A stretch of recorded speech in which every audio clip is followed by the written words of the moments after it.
کیا یہ ضروری تو نہیں کہ جس پہ کل بجلی گری ہے وہ میرا ہی آشیاں ہو سکتا ہے کہ وہ کسی اور کا آشیاں ہو۔ اس کا ایک مطلب یہ ہے، اور اس کا دوسرا مطلب یہ ہے کہ جب انسان مصیبتوں میں گرفتار ہوتا ہے یا رنج و غم میں مبتلا ہوتا ہے تو اس کی سروائیول اسی صورت میں ممکن ہے جب وہ اپنے اندر ایک امید کا دیا جلائے رکھے اور اپنے آپ کو یہ یقین دلاتا رہے کہ ابھی اس کے ساتھ اتنا برا نہیں ہوا جتنا کہ برا ہو سکتا تھا۔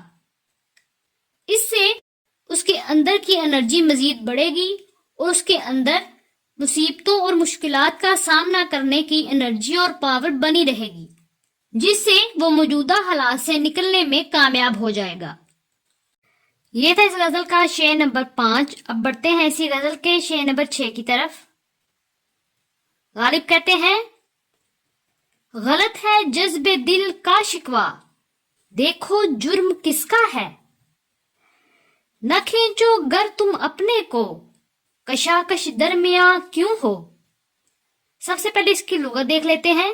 جذب دل، دل کے جذبات، کشاکش کھینچا تانی۔ اب اس کی شرح دیکھ لیتے ہیں۔ غالب کا محبوب غالب پہ غصہ کرتا ہے، جس پر غالب فرماتے ہیں کہ اے میرے محبوب، میرے دل کے جذبات کا شکوہ تم مجھ سے کیوں کر رہے ہو؟ میرے دل کے جذبات تمہارے لیے غلط نہیں ہیں۔ تمہارا مجھ سے شکوہ کرنا اور سارا الزام میرے پہ ڈال دینا، کیا یہ درست ہے؟ یہ بالکل بھی درست نہیں ہے۔ دوسرے مصرعے میں وہ اس کی وجہ بتاتے ہیں کہ اے میرے محبوب، اگر تم اپنے آپ کو کھینچ کر میرے سے دور نہ لے جاؤ تو بھلا میں تمہیں اپنی طرف کیوں کھینچوں گا؟ جب تم مجھ سے دور ہونے کی کوشش کرتے ہو اور میرے رقیب پر التفات کرتے ہو تو یہ بات میرے سے برداشت نہیں ہوتی، جس کی وجہ سے میں تمہیں اپنی طرف کھینچتا ہوں، جس پر تم اشتعال میں آتے ہو اور مجھ پر غصہ کرتے ہو، جس سے ہم دونوں کے درمیان ایک کشاکش یعنی کھینچا تانی کا سا سما پیدا ہو جاتا ہے۔ تو تم خود ہی بتاؤ کہ آخر اس میں جرم کس کا ہے؟ یہ تھا اس غزل کا شعر نمبر 6۔ اب بڑھتے ہیں اسی غزل کے شعر نمبر 7 کی طرف۔ غالب فرماتے ہیں، یہ فتنہ آدمی کی خانہ ویرانی کو کیا کم ہے، ہوئے تم دوست جس کے دشمن اس کا آسماں کیوں ہو۔ اب اس کی لغت دیکھ لیتے ہیں۔ فتنہ جھگڑا فساد، خانہ ویرانی گھر کی ویرانی۔ اب اس کی شرح دیکھ لیتے ہیں۔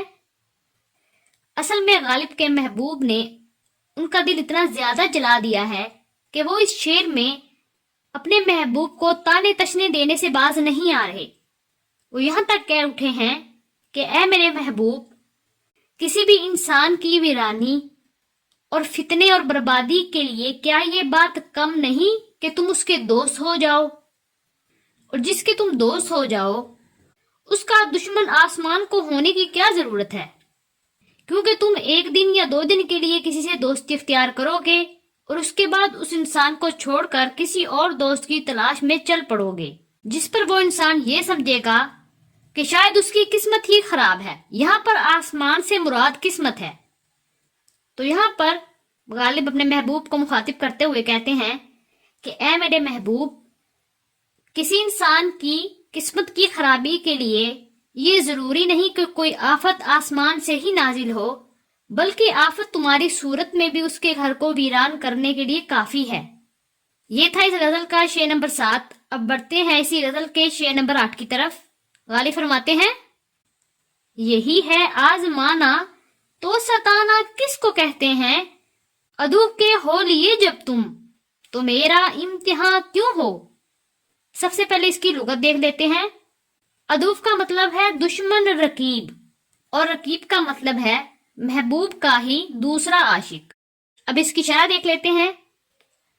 اصل میں غالب کا محبوب غالب کو آزمانے کے لیے ان کے سامنے مختلف قسم کی شرائط رکھتا ہے، اور جب غالب اس سے سوال کرتے ہیں کہ اے میرے محبوب، تو اس طرح کی شرائط کیوں رکھتا ہے، تو ان کا محبوب کہتا ہے کہ میں تمہیں آزمانا چاہتا ہوں کہ کیا تم اپنی محبت میں واقعی سچے ہو۔ لیکن دوسرے مصرعے میں وہ کہتے ہیں کہ جب تم میرے دشمن یعنی میرے رقیب کے ہو گئے ہو تو تم نے تو فیصلہ کر دیا، یعنی تم یہ جاننا چاہتے تھے کہ میری محبت سچی ہے یا نہیں۔ یہ امتحان اس وقت امتحان گنا جاتا جب تم جانبداری کا مظاہرہ نہ کرتے، لیکن تم نے جانبداری کا مظاہرہ کرتے ہوئے میرے رقیب کو میرے اوپر فوقیت دی ہے، تو لہٰذا جب یہ امتحان تم نے ایک طرفہ کر دیا ہے تو میرا امتحان کیوں لیا جا رہا ہے کہ میں اپنی محبت میں سچا ہوں یا نہیں۔ یہ تھا اس غزل کا شعر نمبر 8۔ اب بڑھتے ہیں اسی غزل کے 9ویں اور آخری شعر کی طرف۔ غالب فرماتے ہیں، نکالا چاہتا ہے کام کیا تانوں سے تو غالب، تیرے بے مہر کہنے سے وہ تجھ پر مہرباں کیوں ہو۔ سب سے پہلے اس کی لغت دیکھ لیتے ہیں۔ بے مہر، بے مروت، بے وفا۔ اب اس کی شرح دیکھ لیتے ہیں۔ غالب اپنے آپ کو مخاطب کرتے ہوئے کہتے ہیں کہ اے غالب، کیا تم یہ سمجھتے ہو کہ تم اپنے محبوب کو تانے دو گے اس کی بے وفائی اور بے مہری کے، اور وہ تم پر مہربان ہو جائے گا؟ چونکہ یہ انسانی نفسیات ہے کہ جب ایک انسان کو کسی دوسرے انسان سے کام ہوتا ہے تو اس کے لہجے میں ایک نرمی در آتی ہے۔ تو یہاں پر وہ اپنے آپ کو مخاطب کرتے ہوئے کہتے ہیں کہ جب تیری محبت کے جواب میں وہ تجھ پر التفات و کرم کرنے کو تیار نہیں ہے، تو غالب تم کیا سمجھتے ہو کہ تمہارے اس طرح سرے عام اور سب کے سامنے اس کو بے مہر کہنے سے کیا وہ تم پر مہربان ہو جائے گا؟ نہیں، بالکل بھی نہیں، کیونکہ جب ایک انسان محبت کے جواب میں محبت نہیں دے رہا تو بھلا وہ تانوں کے جواب میں مہربانی کا اظہار کیسے کر سکتا ہے۔ یہ تھی آج کی غزل۔ آج کی غزل ہم نے کمپلیٹ کر لی ہے، لیکن جانے سے پہلے اگر ابھی تک آپ لوگوں نے ہمارے اس چینل کو سبسکرائب نہیں کیا تو سبسکرائب کر لیجئے اور ساتھ میں بیل کے آئیکن کو پریس کر دیجئے اور نوٹیفیکیشن کو آل پہ کر دیجئے، تاکہ جیسے ہی ہم نیو ویڈیوز کو اپلوڈ کریں تو ان کے نوٹیفیکیشن آپ کو اسی وقت مل جائیں۔ اگر آپ کو ہماری ویڈیوز اچھی لگ رہی ہیں اور انفارمیٹیو لگ رہی ہیں تو ان کو لائک اور شیئر کرنا بھی مت بھولیے گا۔ آپ سے ملتی ہوں ایک نئی ویڈیو کے ساتھ، تب تک کے لیے اللہ حافظ۔